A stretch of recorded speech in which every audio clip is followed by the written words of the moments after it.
Rom buys Nog's pajamas, Quark's finger doubles as a death ray, and aside from playing Domjaw and watching the Bajoran transports dock, it seems like Jake and Nog spent most of their time doing nothing. But there's no one they'd rather do nothing with than each other.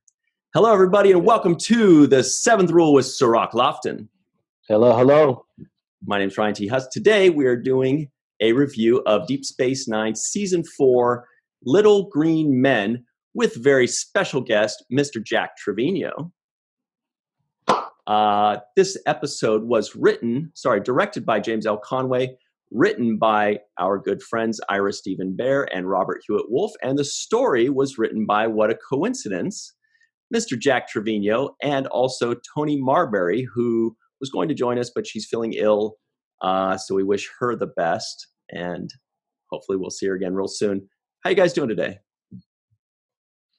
Pretty good. Yeah, pretty good. I'm excited about this episode. It's a good episode.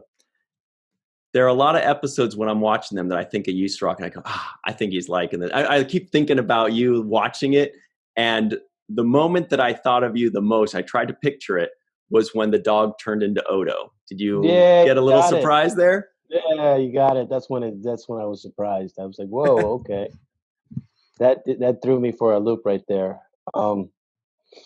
Didn't expect it, but I definitely loved this episode. There were a few things I didn't expect that were in here, one of which was the communication difficulty. I thought right away they would be able to understand each other, but they threw that, the universal translator the universal translator in there. So I thought that was kind of cool too. So there were a lot of twists in here that I enjoyed. We got a story about the universal translator, if you want to hear it.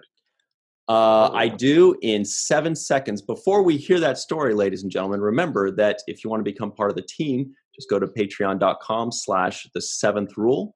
Please be sure to subscribe to this channel, like it, share it with your friends, and enjoy the show. Sorry, Jack, please continue. Also, by the way, awesome shirt. Can we see it? Dun, dun, dun. Yeah, nice. Very nice. Colors. The originals. Yeah, let's hear the story. I can tell you that story, or I can tell you later on as it fits the progression of things if you want. And I don't want to throw off the progression of all your questions. But well, Cirroc and I do have a very rigid schedule that we always follow. No, just throw it out there. Let's hear. Thank you. Yeah. You've teased us long enough. I'll get into how we pitched it and everything in a little bit, but one of the things that Robert Wolf, he called us up and he said, look, we have a number of things we want you guys to include in the story. And one of them is that the universal translators don't work. So then, that's going to compound the issue of them being able to communicate. So we said, well, where are the universal translators? Because we would see them, I think the comm badges also served as universal translators. But with Ferengi, you don't see anything like that. And Robert goes, well, I don't know. That's y'all's problem. You guys got to figure it out. You figure it out, and we'll tell you whether or not we like it.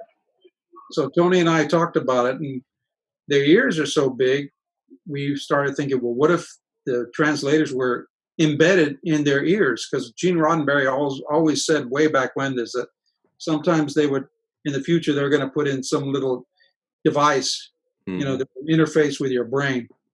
So we thought, why, that's a good place to have it inside their ears, and it would always be there. So they liked that, and so we had some fun with them having to reset the universal translator. So that was the first time that had been done, right? I mean, yes, installing them inside of somebody.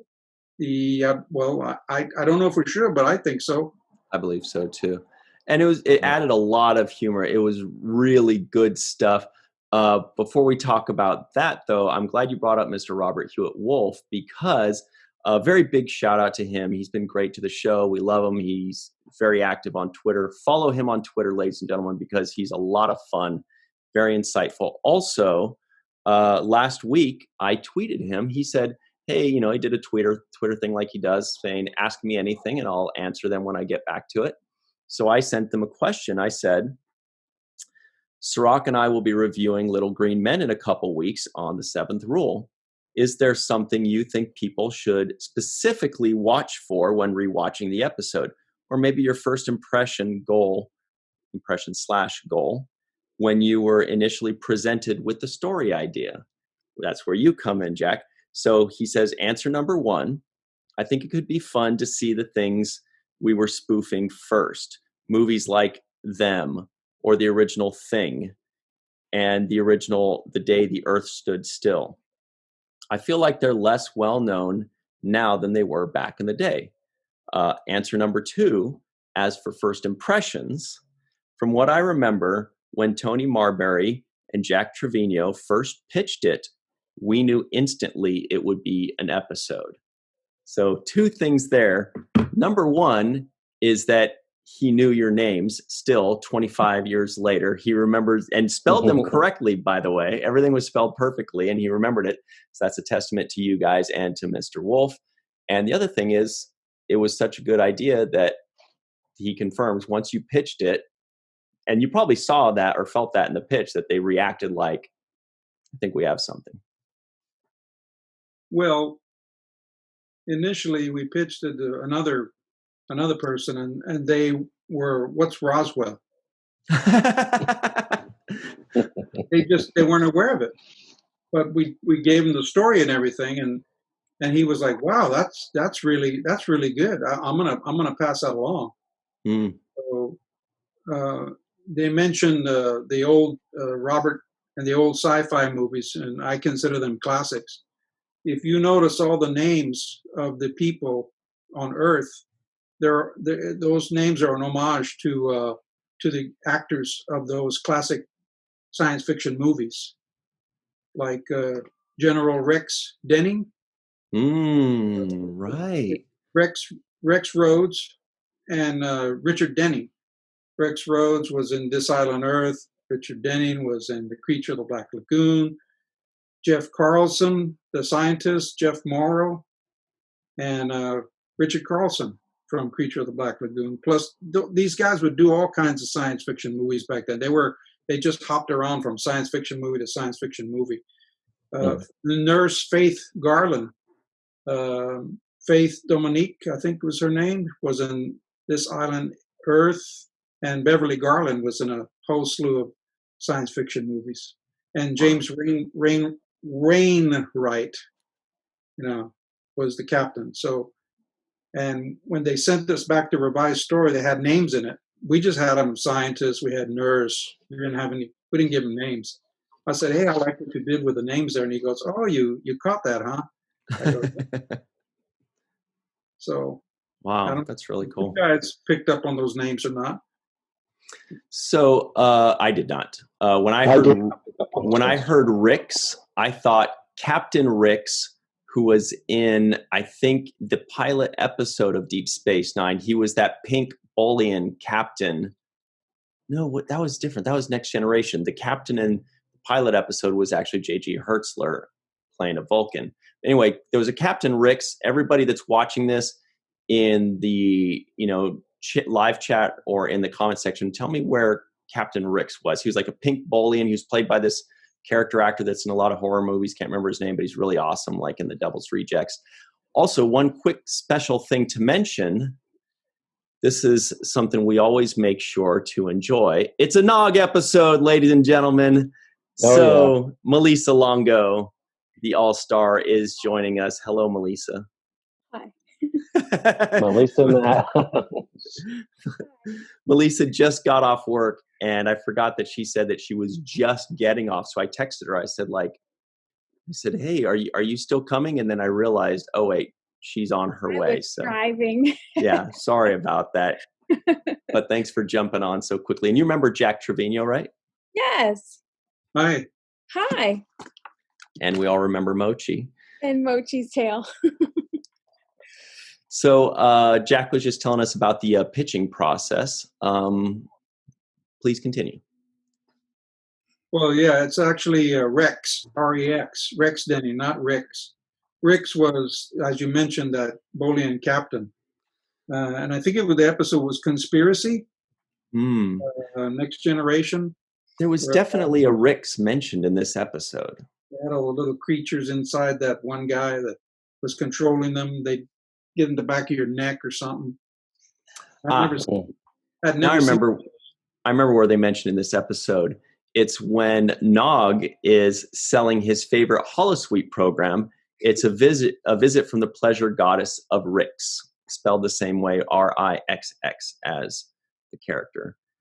Lots of good moments from Nog in this episode too. Really, a lot of good moments. Speaking of which, Cirroc, I wanted to ask you, I know we're jumping around a lot, but since we mentioned that very quickly, while Malissa tries desperately to figure out where we are in this discussion right now,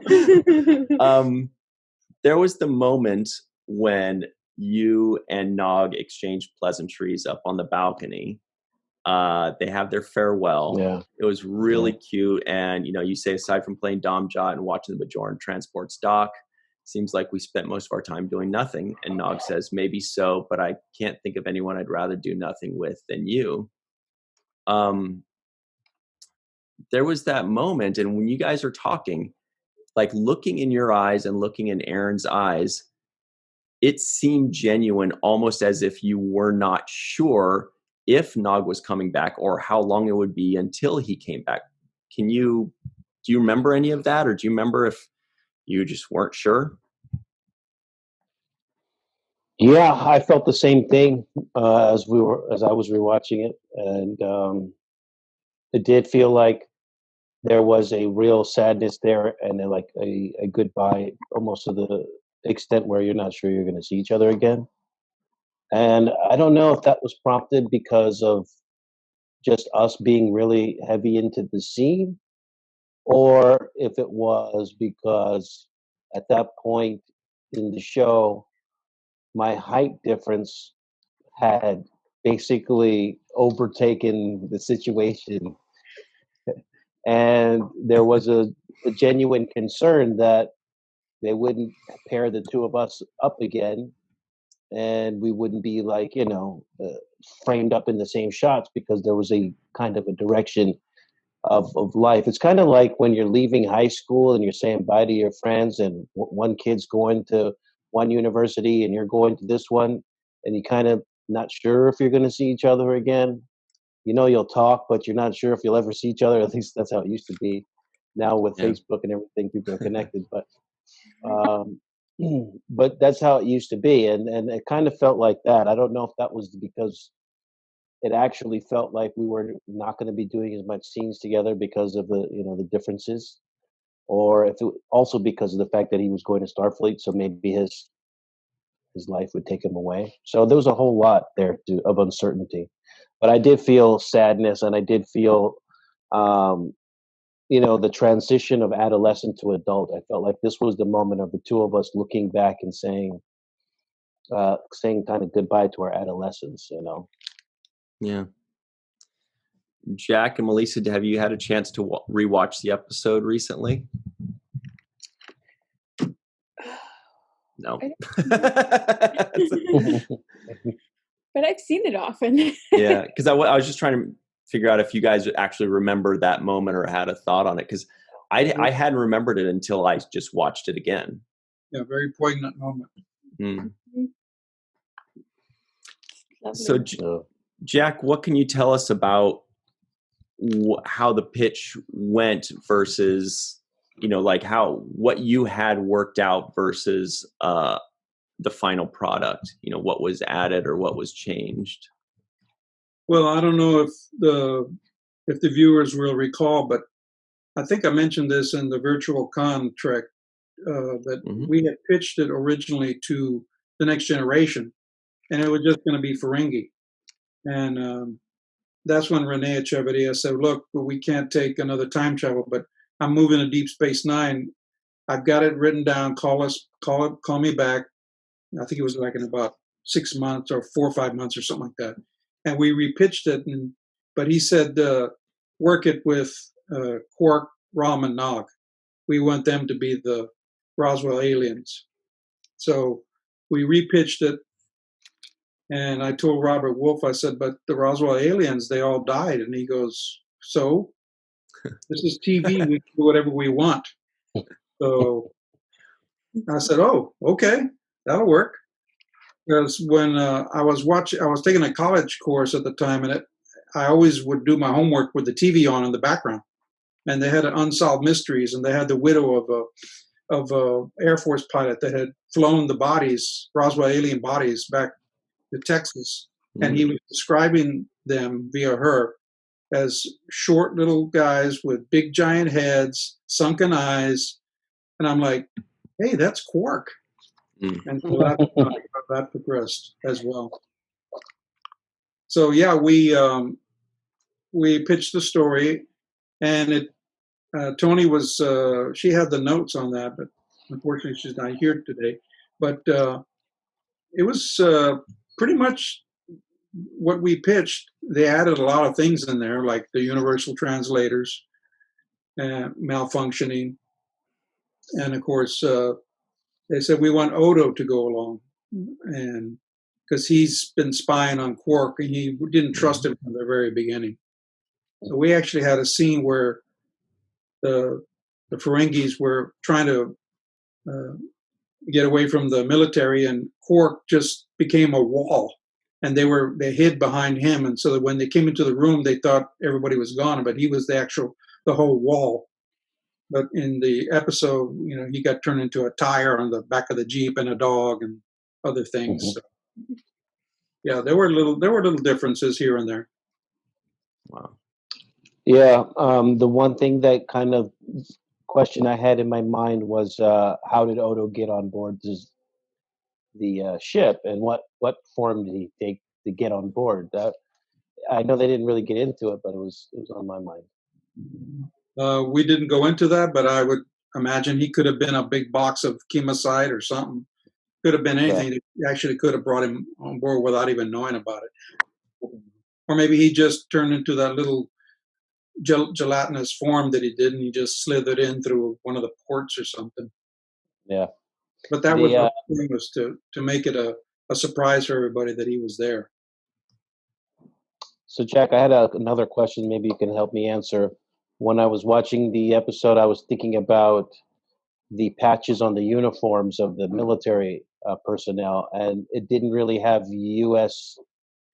Designation on it, so it didn't have a flag or anything. So, was that an accurate representation, or did they tweak that and modify that for that episode? You'll have to pose that question to the art department. Okay. I thought the uniforms looked pretty, authentic to me. I remember. Yeah, no, they look authentic. Yeah, I just felt like the patch on the side was not one of our U.S. military branches. Maybe it was a special secret UFO branch or division. I don't know, but it just didn't have a designation that would identify U.S. personnel. That's all. I figured maybe they made it ambiguous because they initially said something about Australian military or something. That line made me think of you, by the way, against Cirroc. When they said Australia, I was like, oh, I hope Cirroc liked that joke. I don't know why, but I always try to guess what Cirroc is going to like or yeah, so I heard that and I was thinking, okay, yeah, so why wouldn't they be able to recognize it? Because there was no flag there. And if there was a flag, I feel like they would be able to say, okay, that's the old flag, or that's the flag of the United States from years before. So also, I do want to point out, Malissa, that we've seen your cat Mochi about a dozen times, and I feel like all 12 of those times we've just seen her butt and not once her face. She's a butt first kind of cat, I guess. But Jack, I do also real quick, Jack, you sent us this image that I just pulled up here. What can you tell us about it? It's got a story that comes with it. Well, there was a magazine that was put out by Starlog, in addition to Starlog magazine, where they would review various episodes of different Star Trek series. And they had a review of, actually, Indiscretion was in it, and Little Green Men. And I just thought that was interesting how they actually put that in there like that. It's a very clever photo. So I thought I'd send it to you in case anybody wanted to see it. Yeah. You know, one of the things that I also noticed in this episode is that the kind of the way in which really well written episodes try to bring up commentary about, you know, social issues. And in this one of the social issues, or many of the social issues that we're bringing up, were, you know, like tobacco use, smoking cigarettes, and which is another thing that just jumped out at me as like, oh, I remember when they used to smoke cigarettes on TV or in movies, and that was another thing. But they also brought up the fact of, you know, we use atomic weapons and things of that nature. So I just thought it was interesting to kind of have have it written in a way where you bring up these issues. Is that something you really were um, interested in touching upon? Well, all of that was Robert Wolf and Ira Bear, because they wanted to, because Tony and I asked, I said, is there any way we could help write the teleplay? And Robert said, are you kidding? Ira and I want to write this thing. We know we're going to write this thing. We've got all these ideas in our head on how we're going to do it. So that was all Robert and Ira putting all that in there. Love those dudes. But we were just, you know, thrilled that we got our names on another Star Trek episode. Yeah. Melissa, what do you remember about? There were quite a few. Usually, Star Trek gives you one or two little jabs, but there were like a half a dozen jabs where they just kept coming in with the tobacco and the atom bomb, and they're so stupid and they're so primitive, and it was pretty funny though. Do you remember any of that, Melissa? Well, one that sticks out in a big way was Quark thinking he could rule the place. Yes. He probably could, because of how greedy everyone is. These are people I can get with, is what he said. So he speaks their language. Yes. So I love this episode. It's a favorite, definitely. Actually, we got to take our break right now. But when we get back, Melissa, we want to know if it was one of Aron's favorites. No, not, because I bet it is, and you're totally going to give it away. But I'm guessing it was one of his favorites. He was awesome. It was one of his big first standout moments. Rom was amazing. Quark was amazing. It really showed off how great the three of them were, more than maybe any episode prior to it, I think. Yeah. But let's take a quick break, a very quick break, and we will talk about all that stuff on the other side on the Seventh Rule.